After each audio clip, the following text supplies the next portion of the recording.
Be good to what's up, guys? What is going on? Hope everybody's doing well. West Ham versus Chelsea, 5-1 to the Blues. I am wow. The way this game started, honestly, man, I was getting flashbacks to last year, the second part of last year. Again, them winning the Club World Cups means absolutely nothing when it comes to the Premier League, and it might be good for morale, it might be good for confidence, but I didn't expect them to go into this Premier League and start blasting away. Although they did that last year. Let's be honest. Let's be fair. I'm going to be fair that they did do that at the beginning of the year. But what happened towards the second part of last year? They just fell off. They completely fell off. And I thought the same thing was gonna happen this year. Absolutely brilliant from West Ham. I was loving the game. 1-0. Paqueta, Esteval with a huge mistake, and he kept on doing that little flick at least 3-4 times, easily 3-4 times. I don't know why, and he lost all of them. None of those flicks, none of those back heel flicks, none of them worked out. I don't know why he kept doing that, especially after the first goal. Paqueta trying to pass. I don't think he wanted even to take that shot at the beginning. He wasn't projecting to do that. Sees that there's a space, takes a shot, and what an awesome. Yes, Sanchez maybe could have gotten to the ball when you see the replay, but man, what a strike. What a phenomenal strike from Paqueta. And I thought that guy too, because I remember, was it City? City and other teams wanted Paqueta, right? And I was seeing why. I definitely was seeing why. I didn't see it towards the end. I think he was responsible for, what was it, the second goal? Joao, was it the second goal? No, the third. It was the second goal. The second goal from Chelsea, Joao Pedro, centering it in swinger to Neto, Pedro Neto. There was no foul there. There's absolutely no foul there. And yeah, we got ourselves a game 1-1. Good stuff. And then the offside from West Ham. I mean, West Ham were just the people were feeling it. It was such a complete. What a contrast! What a stark contrast from the beginning of the game. The way West Ham were playing so well, so pressing, dominating the game really well, and then towards the end, it was nothing but white seats. That stadium was white. Everybody pretty much left. It was a shame. It was a shame. I don't know what to say about that. I mean, I know when you're a diehard fan and you're so disappointed, you don't want to be witness to a massacre, because that's what it was. It was, they got wrecked. They got massacred. Absolutely got massacred. Wan-Bissaka, no words, man. No words. What was it like? At least 3 of those goals were him. The first one was him with Joao Pedro. I don't blame him so much. Some people might. He could have done a better job with Joao Pedro. The one that, so he's got 2, Paqueta. The one that should have been responsible for that first header against Cucurella. I mean, Cucurella is your guy. He's going to find a way. He's always going to find a way. Despite his height, despite, his physique, he's always going to be there. He's always going to pester the hell out of you. He's going to be a huge nuisance.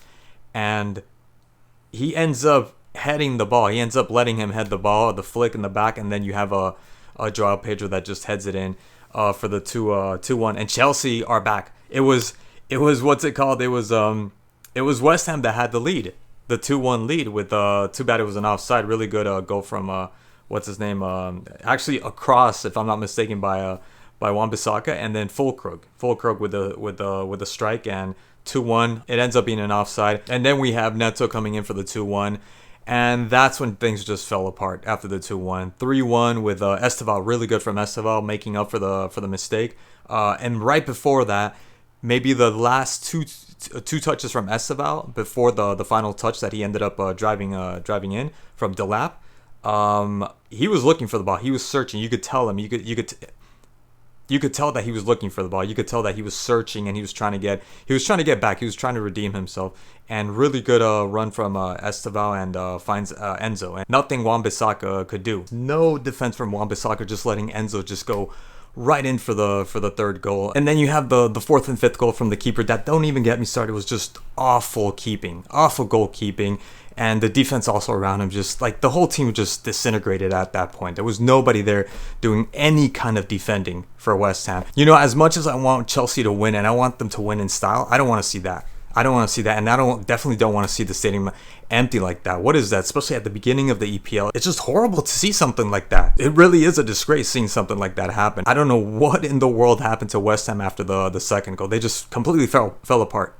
They just completely fell to pieces. And that's just unfortunate. That's just sad. Esteval, you know, I mean, he's got to learn. He's got to learn when to do these little flicks. Delap, I really like Delap despite not scoring a goal. I want him to score a goal. He needs to score a goal. Joao Pedro was great. Pedro Neto was great. This kid, Hato, he was good too. Caicedo, of course, with Enzo in the middle, the double pivot, really really good. Sanchez, the only thing I gotta say is that first goal. I think he could have gotten to that goal, but then again, I don't want to take nothing away from Paqueta because that was a beautiful strike from Paqueta. You know what? I don't like. This is nothing related to the game, but the emblem from the Club of World Cups. I mean, you could put that, bro. Put that somewhere else, like on the sleeve or something, or kind of make it a little bit more subtle. It looks like a bullseye. It looks so bad on that kit, and that's a really nice kit, like a throwback kit. They could have done better. I think they. I mean, it's not too late, you know. Like, change that. The location, change it. It's not maybe like a big deal. It's not going to hurt them. It's not going to make them, you know, play worse. But it just looks so bad. That's just my you know, a pet peeve of mine. So when I'm watching them play, like, it just looks so bad. Because the jersey itself looks really good with just like no brand. I know a lot of people don't like that and they want a brand there. But I think it looks great with no brand, and the only thing that's taking away from the whole entire jersey just looking really good is the emblem there. I really feel for West Ham, but that's on them. That's definitely on them. Anyways, guys, that's all I have to say about that. Thank you so much for watching. I'll catch you guys in the next one. Peace.